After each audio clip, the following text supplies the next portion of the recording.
Assalamualaikum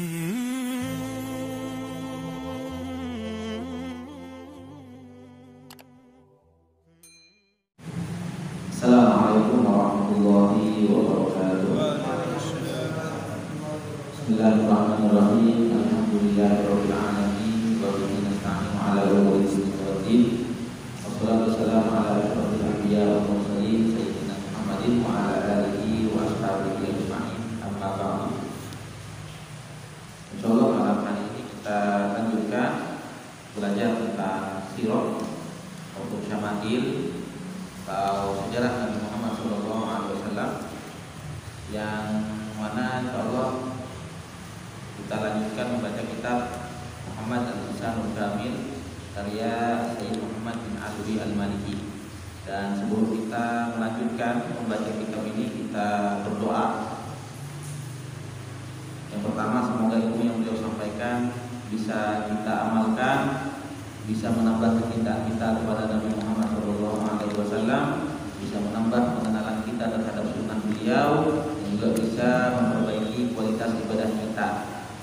Dan juga terutama semoga ilmu yang kita pelajari ini, termasuk ilmu-ilmu yang lain, menjadi ilmu yang bermanfaat dan membela kita di hari kiamat, bukan malah menjadi ilmu yang akan menjerumuskan kita ke dalam akhirat. Karena dikhawatirkan ada sebagian orang yang ilmunya banyak tapi malah ilmunya menjadi bencana, ilmunya menjadi petaka. Salah satunya adalah iblis. Iblis itu bukan makhluk yang bodoh. Iblis itu lebih pintar dari malaikat. Makanya iblis itu zaman dulu dijuluki khatibul malaikat, ahli khutbahnya para malaikat, ahli ceramahnya para malaikat. Jadi malaikat itu yang diceramahin sama iblis. Kenapa? Karena ilmu iblis lebih tinggi daripada malaikat. Tapi apa yang terjadi? Iblis itu dilaknat oleh Allah Subhanahu wa taala, dikeluarkan dari surga, diusir dari surga, kemudian dijanjikan akan kekal abadi di neraka. Itu semua bukan karena banyak ilmunya, tapi karena dia itu memiliki sifat sombong, memiliki sifat iri, tidak mau nurut terhadap perintah Allah Subhanahu wa taala, merasa dengki kepada Nabi Adam, sehingga ilmunya tidak bermanfaat. Gak ada sampai detik ini belum pernah kita mendapatkan riwayat ilmu dari iblis. Gak ada. Padahal iblis itu lebih hebat daripada para malaikat. Maka dari itu kita berharap ilmu yang kita pelajari baik di pesantren ini ataupun di tempat-tempat yang lain, kita berharap semoga ilmu itu menjadi pembela kita di hari kiamat. Amin ya rabbal alamin.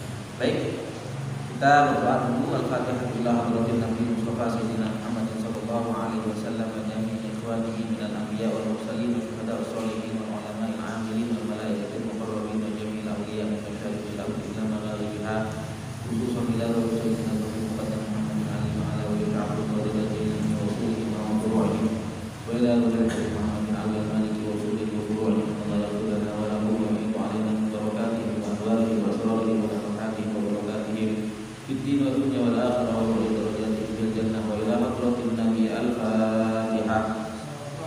A'udzu billahi minasy syaithanir rajim. Bismillahirrahmanirrahim. Alhamdulillahi rabbil alamin. Ar-Rahmanir Rahim. Maliki yaumiddin. Iyyaka na'budu wa iyyaka nasta'in. Ihdinas siratal mustaqim. Siratal ladzina an'amta 'alaihim ghairil maghdubi 'alaihim waladdallin. Baik, kita lanjutkan. Di pertemuan terakhir kemarin kita bahas bahwa Rasulullah SAW memiliki wibawa atau karisma yang sangat tinggi, sehingga banyak sahabat yang pertama kali berjumpa dengan Rasul, duduk berhadapan dengan Rasul, banyak di antara mereka yang gemetar karena tidak kuat dan tidak sanggup melihat wibawa yang ada di wajah Rasulullah SAW. Sampai-sampai diceritakan oleh Abu Mas'ud Al-Badri kemarin kita sampaikan bahwa ketika beliau sedang marah, beliau pegang cambuk, sedang memukul budak beliau, tiba-tiba ada Rasulullah SAW. Beliau bersabda, "I'lam ya Abu Mas'ud." Tapi Abu Mas'ud ini tidak sadar kalau itu Rasulullah SAW, dan tiba-tiba Rasulullah memeluk Abu Mas'ud dari belakang. Kemudian Abu Mas'ud kaget bahwa itu adalah Rasulullah SAW, dan tanpa disadari karena beliau segan atau merasa kaget langsung dipeluk oleh Rasulullah SAW. Tiba-tiba di luar kendali beliau, di luar kontrol beliau, cambuk yang beliau pegang jatuh karena wibawa yang ada pada Rasulullah SAW. Kemudian juga kita bahas di pertemuan kemarin bahwa Rasulullah SAW adalah cahaya, dan di dalam sebuah riwayat yang disebutkan atau diriwayatkan oleh Abdul Razzaq di dalam kitab Musnad Abdul Razzaq disebutkan bahwa Rasulullah SAW cahaya beliau adalah makhluk yang pertama kali diciptakan oleh Allah Subhanahu wa taala. Baik, kita lanjutkan. Wa mimma yuthbitu hadhihi al-muradiyah qawluhu ta'ala, kata Syekh Muhammad Al-Maliki, termasuk dalil yang menyebutkan bahwa Nabi Muhammad itu adalah cahaya. Dalilnya apa? Di dalam Al-Qur'an Allah berfirman, qad ja'akum minallahi nurun wa kitabun mubin. Sungguh telah datang kepada kalian dari sisi Allah Subhanahu wa taala nur. Apa nur? Cahaya. Wa kitabun mubin, dan kitab yang nyata. Nur itu siapa? Nur itu apa di dalam ayat ini? Faqad qala katsirun minal ulama, banyak para ulama yang menyebutkan annal murad bin nur Muhammadun sallallahu alaihi wasallam, bahwa yang Allah maksud dengan cahaya di dalam ayat ini adalah Nabi Muhammad sallallahu alaihi wasallam. Wa kada fi tafsir At-Tabari. Penafsiran ini juga disebutkan dalam kitab Tafsir At-Tabari. Tafsir At-Tabari itu termasuk tafsir yang paling kuno. Beliau itu hidup sekitar zaman sebelum Imam Syafi'i, bahkan sekitar 100 sekian. Ibnu Abi Hatim, tafsir Ibnu Abi Hatim, tafsir Al-Qurtubi. Dalam tafsir Al-Qurtubi juga disebutkan demikian. Artinya penafsiran qad ja'akum minallahi nurun wa kitabun mubin, nur atau cahaya yang Allah maksud di dalam ayat ini adalah Nabi Muhammad sallallahu alaihi wasallam. Wa qala Qatadah, ada seorang tabi'in yang bernama Qatadah menyebutkan yakni bin nur Muhammadan sallallahu alaihi wasallam. Maksud Allah dengan cahaya dalam ayat ini adalah Nabi Muhammad sallallahu alaihi wasallam. Itu dalil bahwa Nabi Muhammad adalah cahaya. Wa mimma yadullu ala hadhihi al-muradiyati aidan ma thabata bi turuqil mustafidah min annahu sallallahu alaihi wasallam lamma wulida ra'at ummuhu nuran. Dan termasuk dalil yang menunjukkan bahwa Nabi Muhammad adalah cahaya, yaitu riwayat yang sangat banyak sekali, kata beliau itu. Riwayat yang sangat banyak sekali, banyak sanad-sanad yang menyebutkan bahwa Rasulullah SAW ketika beliau terlahir, ibunda beliau yaitu Siti Aminah melihat cahaya. Wa kharaja ma'ahu nurun adha'at lahu usur Syam. Dan ketika Rasulullah terlahir, bersamaan dengan keluarnya Rasulullah SAW, keluar juga cahaya, yang mana cahaya itu menerangi istana-istana yang ada di Syria. Ada di Suriah sekarang, di Syria. Jarak antara Madinah, Mekah, ketika itu Rasulullah lahir di Mekah. Jarak antara Mekah dengan Suriah itu silahkan dicek dulu. Saya juga nggak tahu pastinya. Tapi yang jelas ribuan kilometer. Tapi apa? Cahaya yang keluar bersama lahirnya Rasulullah SAW itu sampai menerangi istana-istana yang ada di Syria ketika itu. Bahkan di dalam riwayat lain menyebutkan bahwa ketika Rasulullah terlahir, saking terangnya cahaya yang keluar bersama Rasulullah SAW, Siti Aminah ibunda beliau sampai bisa melihat leher unta yang ada di Syria. Yaitulah salah satu keistimewaan yang Allah berikan kepada Nabi Muhammad. Bahkan sebelum beliau diangkat sebagai nabi, beliau keluar bersamaan dengan cahaya. Kemudian wa mimma yuthbitu hadhihi al-muradiyah ma jaa'a fi hadits Tabrani, dan termasuk dalil bahwa Nabi Muhammad adalah cahaya yaitu hadis riwayat Imam Tabrani.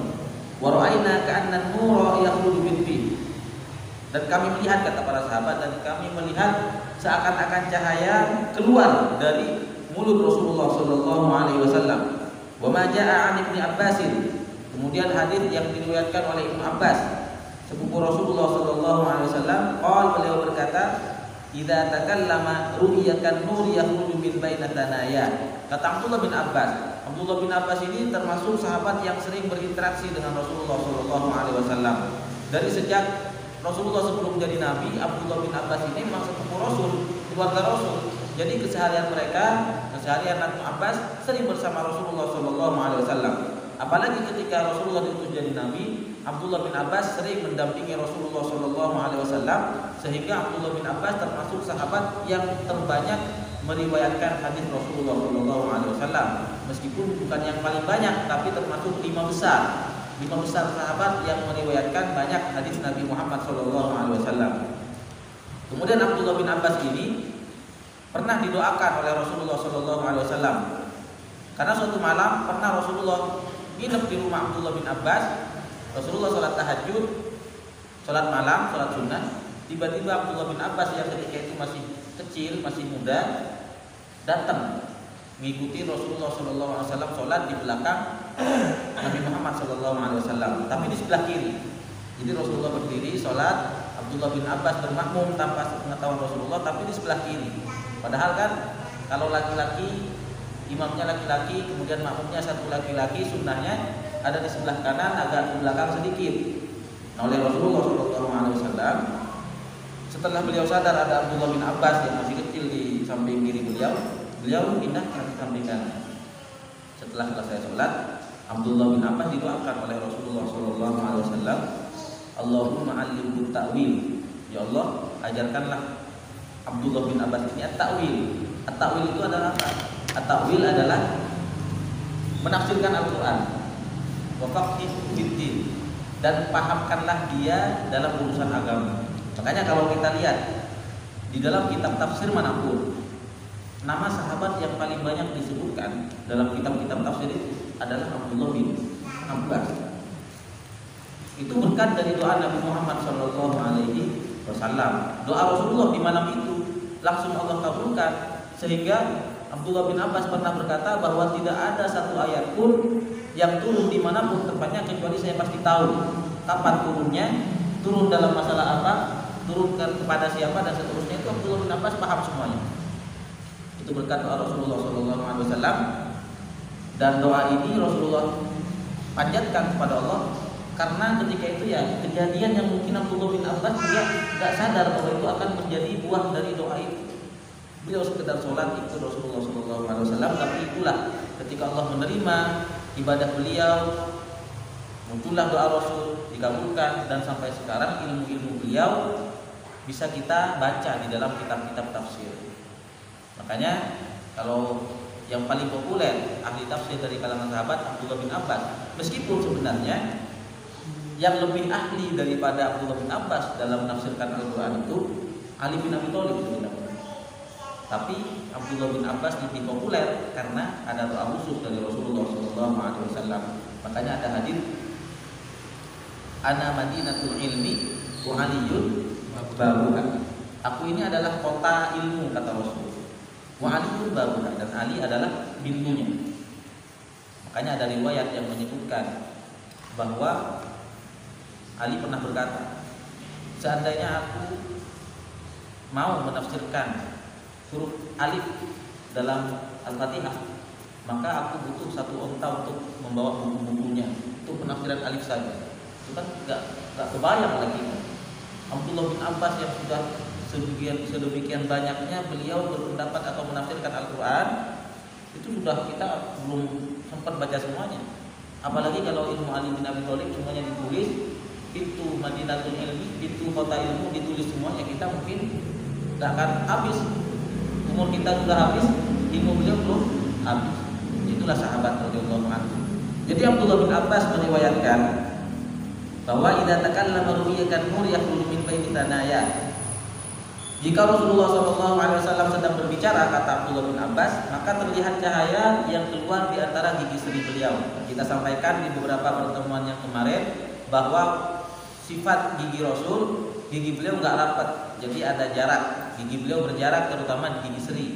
Ada jaraknya. Kalau punya saya rapat. Ada sebagian orang yang giginya berjarak. Apa itu kan?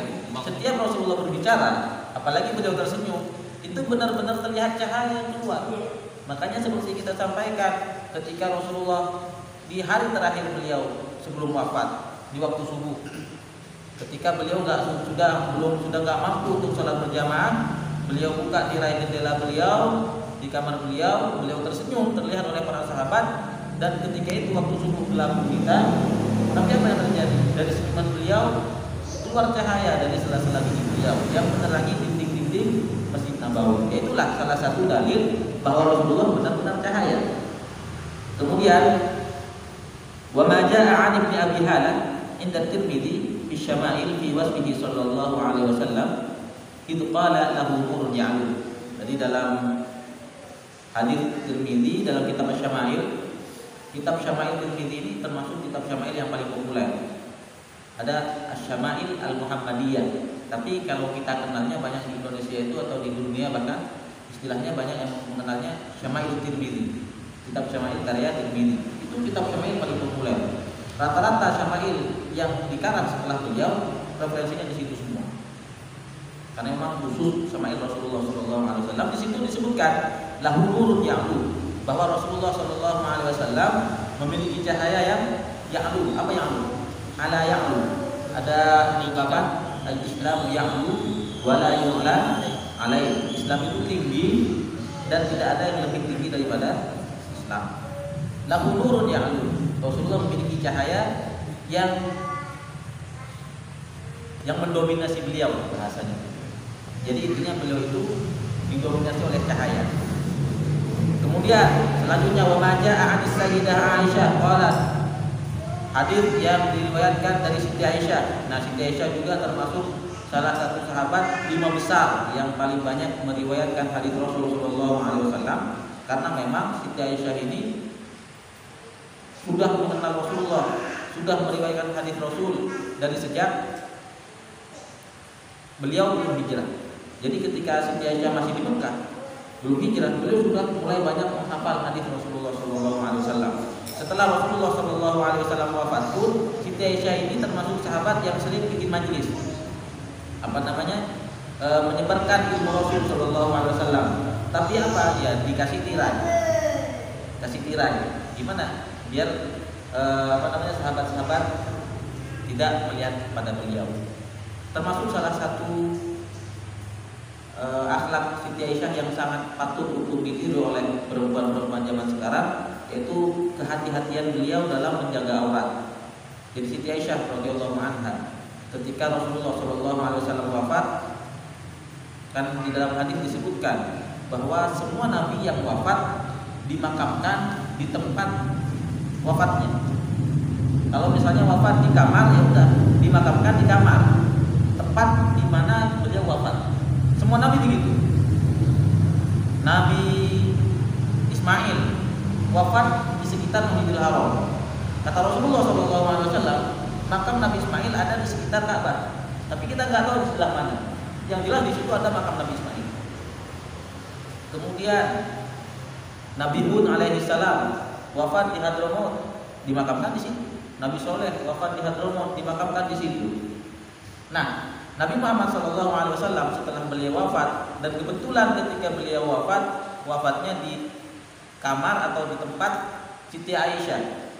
Sahabat ketika itu bingung bagaimana cara memakamkan Rasulullah SAW. Akhirnya ada sahabat yang ingat bahwa Nabi Muhammad pernah bersabda semua nabi dimakamkan di tempat wafatnya. Akhirnya Rasulullah SAW dimakamkan di kamar Siti Aisyah. Singkat cerita, setelah Rasulullah SAW wafat, kemudian dimakamkan di dalam kamar Siti Aisyah. Siti Aisyah ini kalau lagi malam, lagi istirahat, ya namanya ini ya istirahat ya biasa, buka kerudung gitu ya, istirahat tersendirian ya. Terus berjalan seperti itu 2 tahun kemudian, ayah beliau Abu Bakar wafat, dimakamkan di dalam kamar Siti Aisyah juga. Makanya di Masjid Nabawi itu sekarang ya makam Rasul, kemudian sebelahnya makam Abu Bakar, sebelahnya lagi makam Umar, satu lagi ini kosong. Kata Rasul SAW itu adalah tempatnya makam Nabi Isa. Nabi Isa akan dimakamkan di situ. Sampai sekarang nggak boleh ada yang memakamkan di samping Umar bin Khattab. Itu sudah dikhususkan oleh Rasulullah, sudah dikabari untuk makam Nabi Isa. Abu Bakar wafat, dimakamkan di samping Rasul SAW. Malam hari Siti Aisyah istirahat, seperti biasa, buka kerudung.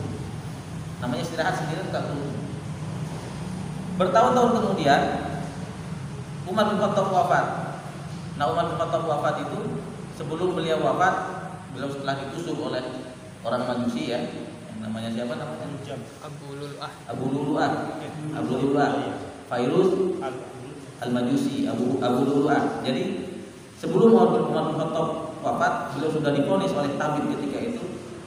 Menurut ilmu kedokteran, racun yang ada di pisau itu sangat kuat dan hampir mustahil untuk bertahan hidup. Akhirnya Umar bin Khattab memerintahkan putra beliau yaitu Abdullah.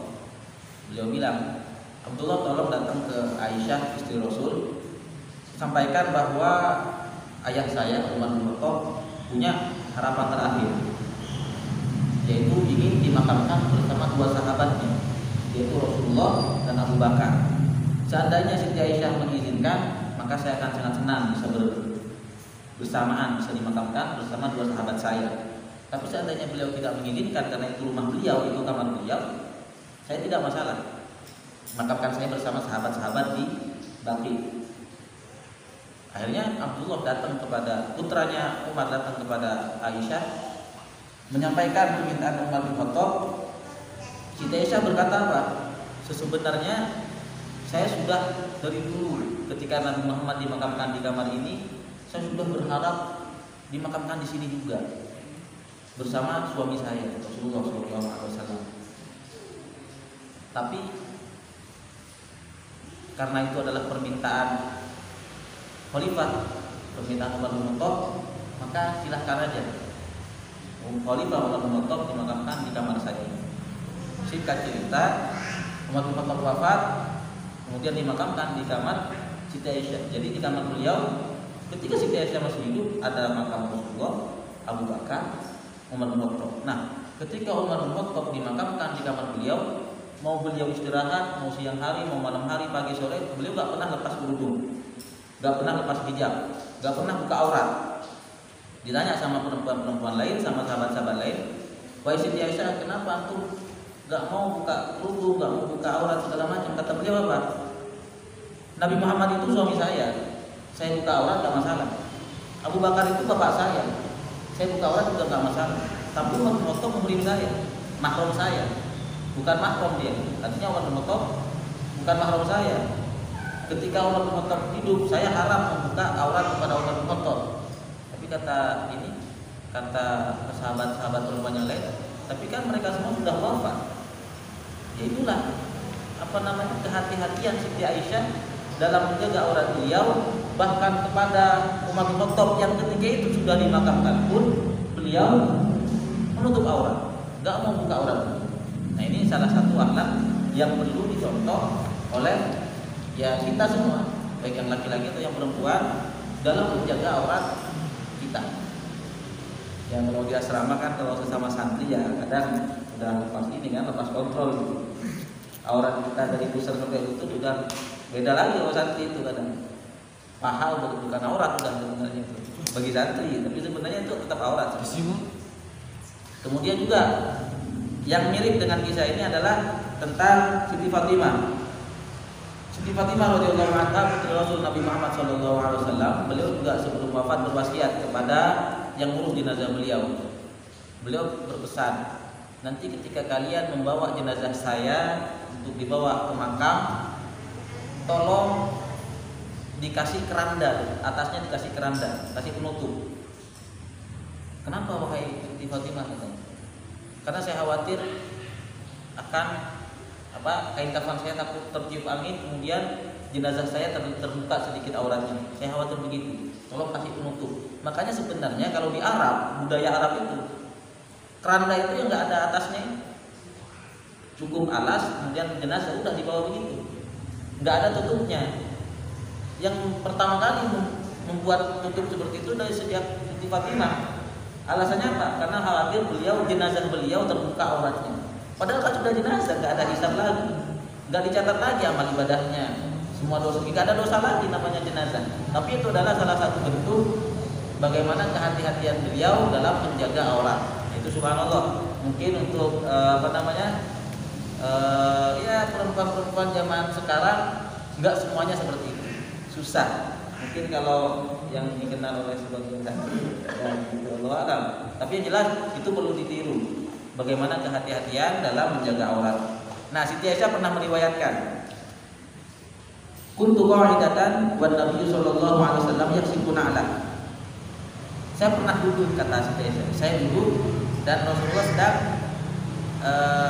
apa istilahnya? Yaksifu na'lah itu kayak ngebenerin sendal lah. Sendal putus di beliau sol gitu. Rasulullah sedang ngesol sendal beliau. Sol sendiri. Faja'ala jabinuhu ya'raq wa ja'ala aqraruhu yatawalladu nuran. Nah, ketika beliau sedang ngesol karena musim panas, jadi kening beliau keringetan. Dan dari keringat itu muncul cahaya, kata Siti Aisyah radhiyallahu anha. Fabuitu, saya kaget. Lihat orang keringetan, keringatnya bercahaya. Kaget.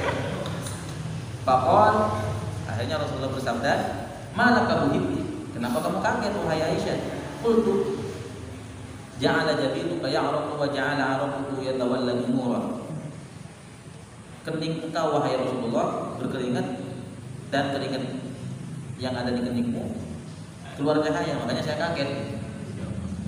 Ya, kita belum pernah melihat yang seperti ini sebenarnya. Belum. Tapi mungkin kalian pernah dengar kisah nyata. Mungkin bukan keringat, cuma wajah yang bersinar. Mungkin pernah saya sampaikan juga. Salah satu yang terjadi, dan itu gak mustahil Allah berikan kepada keturunan Rasul atau para ulama. Nanti ada di sini kisah bercahaya selain Rasulullah ada banyak, bukan cuma satu dua. Nah, mungkin pernah saya sampaikan tentang Habib Habib Husain Al-Idrus kalau nggak salah di Surabaya.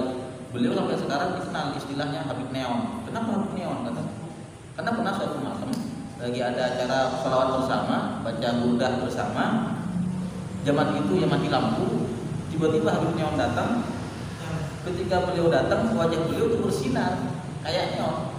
Orang-orang yang hadir di majelis itu melihat, betul-betul melihat cahaya yang ada di wajah beliau. Makanya dari sejak itu Habib Neon ini, Habib Husain itu dijuluki Habib Neon. Artinya hal-hal seperti itu, wajah bercahaya atau keringat bercahaya, itu adalah salah satu kelebihan yang Allah berikan kepada orang-orang yang Dia pilih. Bukan berarti kalau kita nggak pernah lihat keringat bercahaya terus kita nggak yakin atau nggak beriman kepada itu, nggak bisa begitu. Makanya Allah memberikan kelebihan kepada orang-orang yang Dia pilih. Wa yadullu ba'dul jahalah anna ma'na qaulihi sallallahu alaihi wasallam nuran ay annahu ismun musyrik. Ada sebagian orang yang enggak paham kata beliau, kata Syekh Maliki, yang mengira bahwa Rasulullah itu tubuh beliau cahaya semua. Ada yang mengira begitu. Kalau kita bayangin kan, Rasulullah keringnya bercahaya, wajahnya bercahaya, kalau senyum bercahaya. Gimana ya bentuk Rasulullah? Mungkin ada orang yang terlalu polos ngiranya tubuh Rasul itu kayak ini, kayak lampu neon gitu, putih semuanya, cahaya semua. Wahada wahmun aw su'u fahmin, itu salah paham, enggak seperti itu Rasulullah. Fakannahu bihadza qad ja'alahu misbahan aw sirajan. Kalau begitu seakan-akan kita menyamakan Rasulullah dengan lampu. Rasulullah enggak sama kayak lampu. Beliau manusia biasa. Cuma ya kadang Allah tampakkan cahayanya gitu kan.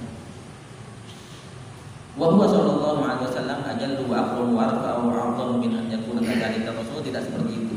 Na'am la mani'a indana min annahu sallallahu alaihi wasallam qad yadhharu min nawr mahsus kama yaqta'u min al-ajsam al-mudhi'ah al-musyi'ah.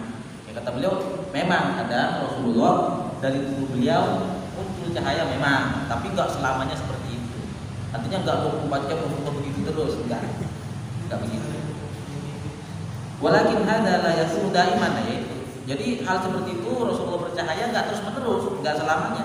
Wa inna ma yakunu indal hajah, tapi sesuai dengan kebutuhan saja. Kamu mukjizat min mukjizatil khaliqil ada, sebagai mukjizat saja. Wa qad thabata hadza liman huwa aqallu minhu sallallahu alaihi wasallam kama hafala sahabil jalil Usaid bin Khudair. Ada seorang sahabat yang namanya Usaid bin Khudair. Usaid bin Khudair ini salah satu sahabat yang salah satu karomahnya bercahaya kayak Rasulullah sallallahu alaihi wasallam. Sahabat itu bukan nabi.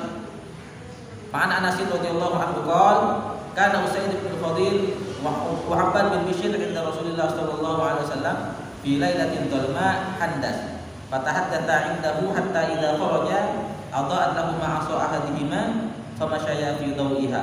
Intinya Anas bin Malik meriwayatkan, ini hadis sahih Bukhari ya, hadis sahih Bukhari, hadis yang bukan hadis palsu atau bahkan hadis dhaif atau hadis hasan, ini hadis sahih riwayat Bukhari. Jadi Usaid bin Khudair sama siapa tadi? Abbad bin Bishr pernah datang ke Rasulullah SAW, bertamu ke Rasulullah SAW. Mereka dua-duanya pegang tongkat. Usaid bin Khudair bawa tongkat, Abbad bin Bishr bawa tongkat. Setelah mereka pulang dari Rasulullah, mau pulang ke rumahnya, mereka jalan bareng. Tongkat salah satu dari mereka bercahaya. Kemudian falamma tafarraqa bihim at-tariq adha'at likulli wahidin minhuma 'asahu famasya fi dawiha. Jadi mereka jalan bareng, yang nyala cuma satu tongkat yang nyala. Ketika mereka misah ke jalan masing-masing, yang ini tongkatnya nyala, yang ini tongkatnya nyala. Sahabat ini, bukan Nabi. Artinya mukjizat seperti ini, hal-hal aneh seperti ini tidak hanya untuk Nabi. Kemudian makama hafal lagi sahabil jalil Abu Tufail bin Amr bin Qarib bin Al-As bin Ta'labah bin Salim bin Faham bin Ghun bin Daus ad-Dausi, sahabat yang cukup panjang namanya ya. Alladzi kana yuqalu lahu Dzun-Nur. Ada sahabat yang namanya Tufail bin Amr. Beliau dari Daus. Ad-Dausi. Ad-Dausi berarti satu suku sama Abu Hurairah. Abu Hurairah itu Ad-Dausi juga, dari Yaman berarti. Tufail bin Amr dari Yaman memang. Beliau disebut atau dijuluki Dzun-Nur, orang yang bercahaya. Kenapa dijuluki begitu?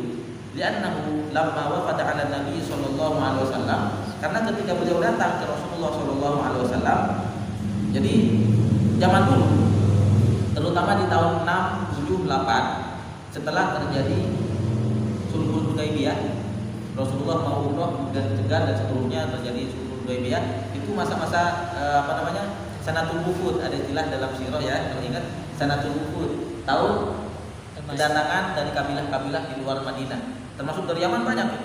Nah, suku Daus mengirim utusannya untuk belajar Islam, yaitu siapa? Tufail bin Amr datang ke Rasulullah SAW. Kemudian Rasulullah mendoakan kaumnya. Qala lahu, Tufail bin Amr berkata kepada Rasulullah, ya Rasulullah, im'atni ilaihim waj'al li ayah. Utuslah saya kepada kaum saya untuk berdakwah, tapi kasih bukti kepada saya. Artinya bikin saya punya bukti yang kuat kalau saya itu utusanmu. Saya ini adalah delegasi yang antum kirimkan. Istilahnya kasih karomah lah, kasih pembeda dengan orang-orang lain biar mereka percaya kalau saya ini utusanmu wahai Rasulullah sallallahu alaihi wasallam. Faqal, maka Rasulullah bersabda, Allahumma nawwirlah, ya Allah berilah dia cahaya, sebagai tanda bahwa dia adalah suruhan Rasulullah sallallahu alaihi wasallam. Fasata'a nurun baina ainaihi. Maka setelah beliau berdoa, setelah Nabi Muhammad mendoakan Tufail bin Amr, langsung seketika dari dua mata Tufail bin Amr bercahaya. Jadi cahayanya langsung kelihatan di situ, bercahaya. Nah, gimana kita nggak paham? Belum pernah ngelihat orang seperti itu. Malam-malam bercahaya di antara kedua matanya. Faqala ya Rabbi akhafu an yaqulu mathalan. Akhirnya Tufail bin Amr kaget juga gitu kan. Di sininya terang. Ya Allah, saya takut mereka bilang saya malah hantu. Beliau minta tanda, Allah kasih tanda di sininya bercahaya. Kaget beliau, ya Allah saya khawatir mereka bilang saya malah dibilang hantu. Akhirnya apa? Fatahawwala ila tarfi sautihi. Akhirnya udah cahayanya pindah ke ujung cambuk beliau. Bahkan itu ulah bil lailatul mudlimah. Ini ujung cambuk beliau itu terang, kalau di malam hari terang. Kita pakai senter beliau udah mau kemana-mana bawa cambuk. Karena cambuk itu sudah didoakan oleh Rasulullah, sudah ada cahayanya. Nah, semua kisah-kisah ini yang disebutkan ini untuk menguatkan bahwa Nabi Muhammad SAW beliau juga cahaya. Tapi seperti yang beliau sampaikan, bukan berarti 24 jam non-stop beliau terang terus. Ketika beliau sedang Allah tampakkan cahayanya terang, ketika sedang Allah tampakkan mukjizat beliau terang. Tapi secara umum beliau adalah manusia biasa, sama seperti orang lain. Tapi ada beberapa perbedaan yang Allah berikan kepada beliau dibandingkan dengan orang-orang yang lain. Wallahu a'lam. kita cukupkan sampai di sini. Pembahasan tentang kesempurnaan jasad atau fisik Rasulullah SAW sampai di sini. Kemudian nanti insya Allah di pertemuan yang akan datang, semoga Allah berikan kita panjang umur, tentang bagaimana perhatian Rasulullah terhadap fisik beliau, bagaimana beliau merawat rambut, bagaimana beliau merawat kuku, merawat penampilan, merawat pakaian, merawat rumah. Di sini ada semua di sini. Merawat gigi beliau, merawat mata, rambut, kemudian juga kebersihan rumah, ada semua di sini. Kebersihan asrama termasuk